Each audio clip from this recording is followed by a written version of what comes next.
পটল দিয়ে তো অনেক রকম রেসিপি তৈরি করে খেয়েছেন, তবে এই রেসিপিটা একদিনের জন্য হলেও তৈরি করবেন, যেন মনে হবে একবার খাবার পরে প্রতিদিনই তৈরি করি। এটা আমি গ্যারান্টি দিয়ে বলতে পারি।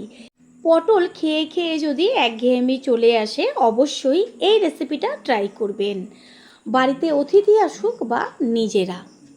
নমস্কার বন্ধুরা, শ্বশুরবৌমা রান্নাঘর অ্যান্ড ব্লগ চ্যানেলে সকলকে স্বাগত। তাহলে কি করে তৈরি করব সেটাই দেখে নেওয়া যাক। রেসিপিটার জন্য প্রথমেই এইখানে বেশ বড় বড় দেখে পটল নিয়েছি, আর এইটা তৈরি করতে একটু বড় সাইজের পটল আর বেশ মোটা হবে সেরকম পটল নেওয়ার চেষ্টা করবেন। পটলগুলোকে কিভাবে কাটবো সেটাই শেয়ার করছি। প্রথমে পটলটাকে নিয়ে এবার একটা ছুরির সাহায্যে গাটা চেঁচে নেব, মানে ওই যে পাতলা একটা বাদামের খোসার মতন দেখবেন চাষলে পরেই উঠে আসবে। কখনোর জন্যই পটলের গায়ের থেকে খোসাটা মোটা করে ফেলার দরকার নেই। আর বটি দিয়েও ঠিক এইভাবে পটলটাকে ধরে বটির গায়ে একটু টান দিলে পরেই দেখবেন বাদামের মতন খোসাটা চলে আসছে। ঠিক এইভাবেই সমস্ত পটলগুলোর গায়ের থেকে খোসাটা ছাড়িয়ে নেব। একটুও যেন খোসা না থাকে সেটাই দেখিয়ে দিচ্ছি। সম্পূর্ণ সুন্দরভাবে খোসাটাকে ছাড়িয়ে নিয়েছি। এবার দুই পাশেরই মুখের দিকের অংশটা কিছুটা করে কেটে নেব। পটলটাকে এই পর্যায়ে আর কোনো কিছু করার দরকার নেই, এটাকে রেখে দিয়ে আরও যে পটলগুলো আছে সেইগুলোকে সেমভাবেই চেঁচে তারপরে মুখের দিকে দুই পাশের অংশটা কেটে বাদ দিয়ে দেব।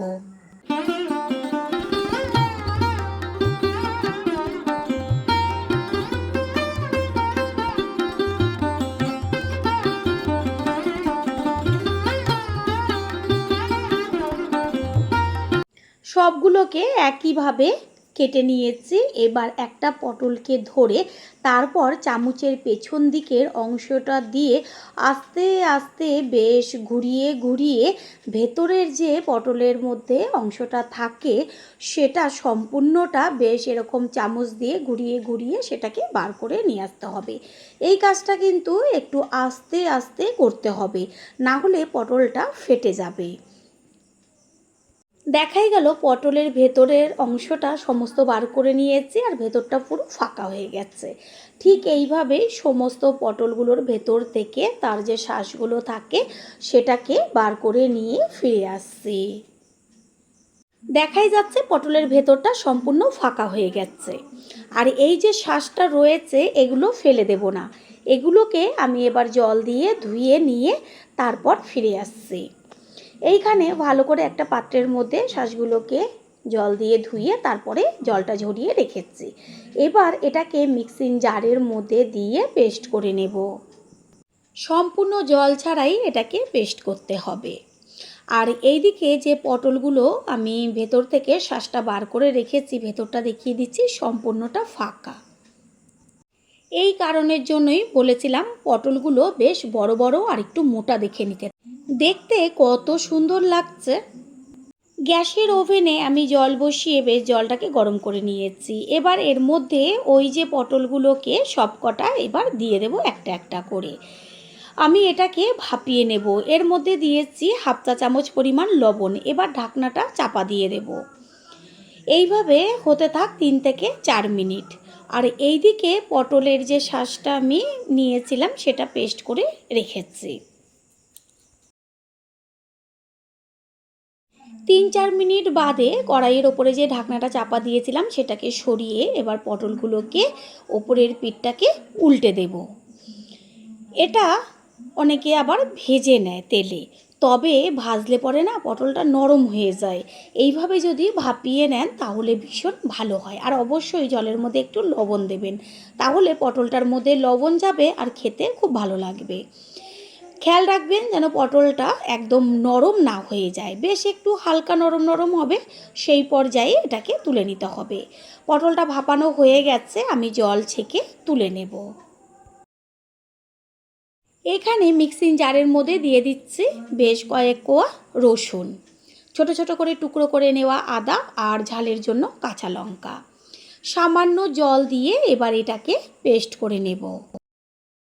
গ্যাসের ওভেনে কড়াইটা বসিয়ে দিয়ে তারপর কড়াইয়ের মধ্যে দিয়ে দিচ্ছি সর্ষের তেল।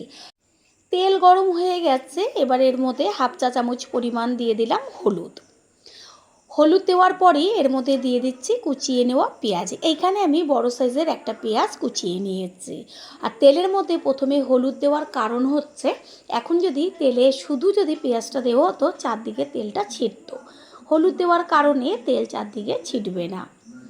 ভালোভাবে পেঁয়াজটাকে ভেজে নেব।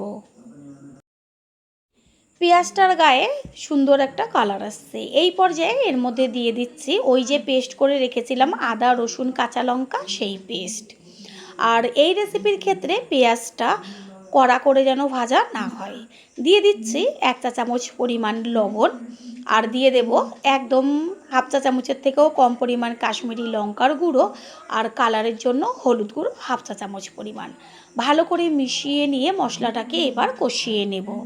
সত্যি বলছি, পটলের এই রেসিপিটা যে এত টেস্টি হয় সেটা আপনারা খাওয়ার পরেই বুঝতে পারবেন। তারপর অবশ্যই কিন্তু এসে কমেন্ট করে জানিয়ে যাবেন যে কতটা টেস্টি হয়েছিল। মশলার গায়ে সুন্দরভাবে তেল ছাড়ছে আর একটা ভাজা গন্ধও আসছে। এই পর্যায়ে এর মধ্যে দিয়ে দেব ওই যে পটলের শাঁসটা পেস্ট করে নিয়েছিলাম সেই সম্পূর্ণটা। ভালো করে মশলার সাথে মিশিয়ে নেব। মশলার সাথে মিশিয়ে নেওয়ার পরে এর মধ্যে দিয়ে দেব আমি আগের থেকে দুটো আলু সিদ্ধ করে রেখেছিলাম, সেই সিদ্ধ করা আলু।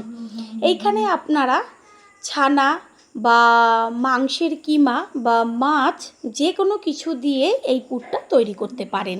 তবে আমার হাতের কাছে আলু ছিল, সেই কারণে আলুটা সিদ্ধ করে দিয়েছি। আলু আর ওই যে পুরটা ভালো করে মশলার সাথে মিশিয়ে নিয়ে এবার সুন্দরভাবে ভেজে নিতে হবে। এটা ভাজা হতে থাক, গ্যাসের ফ্লেম লোতে রেখে অন্যদিকে একটা পাত্রের মধ্যে নিয়েছি বেসন। তার মধ্যে দিয়ে দিচ্ছি হাফ চা চামচ পরিমাণ হলুদ, পরিমাণ মতন লবণ, আর হচ্ছে লঙ্কার গুঁড়ো। এবার চামচের সাহায্যে বেসনের সাথে হলুদ লঙ্কার গুঁড়ো লবণটাকে মিশিয়ে নেব। এতে বেসনের পরিমাণটা একটু বেশি দিতে হবে। মিশিয়ে নিয়েছি। এইবার অল্প অল্প জল দিয়ে ভালো করে বেসনটাকে ফেটিয়ে নেব। আর যত ভালোভাবে বেসনটা ফেটানো হবে ততই কিন্তু রেসিপিটা টেস্টি হবে। অল্প অল্প জল দিয়ে ব্যাটারটাকে তৈরি করে নিতে হবে। প্রথমে বেশি জল দেবেন না, আর এটা কিন্তু পাতলা ব্যাটার হবে না, বেশ একটা থকথকে ঘন ব্যাটার হবে, সেটা আমি দেখিয়ে দেব।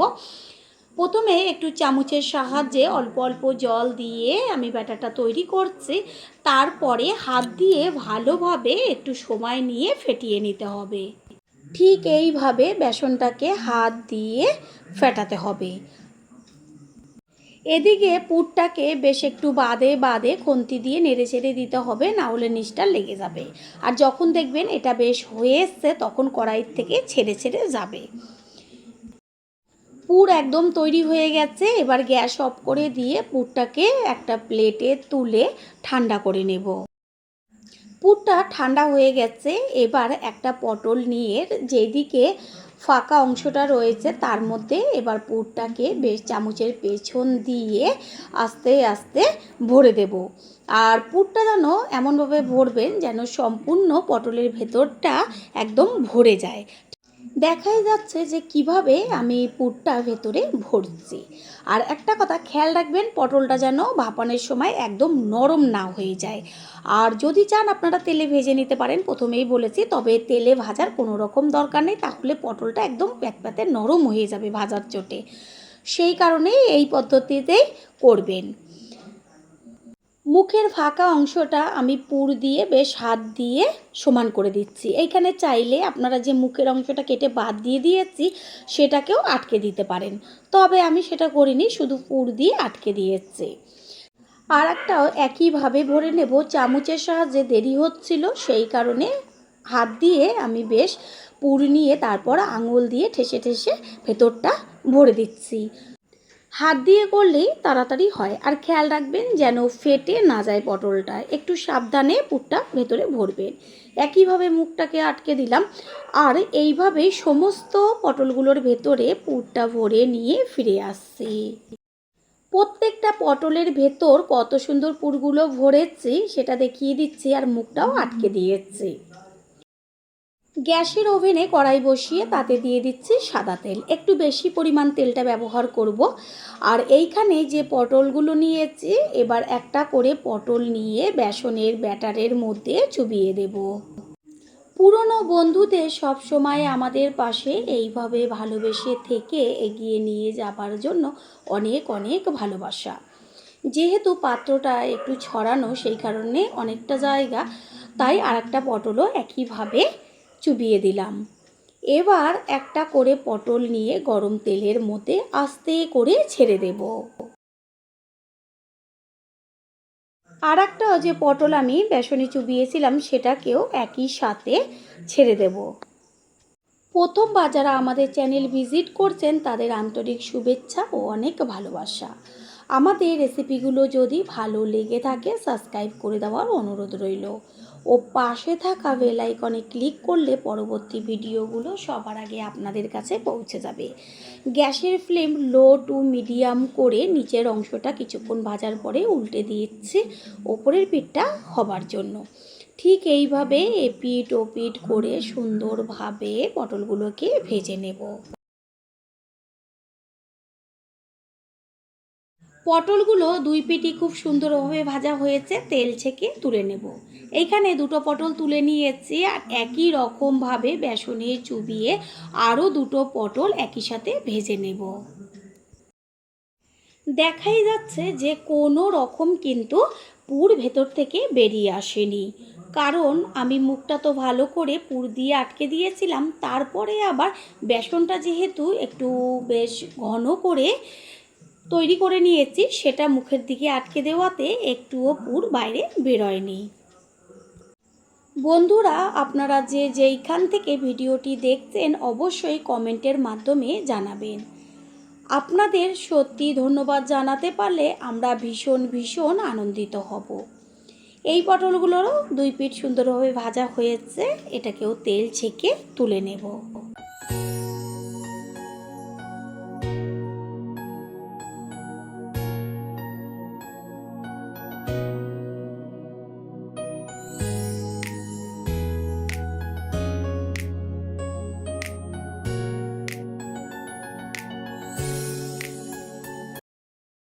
তৈরি হয়ে গেল আজকের টেস্টি পটলের রেসিপি।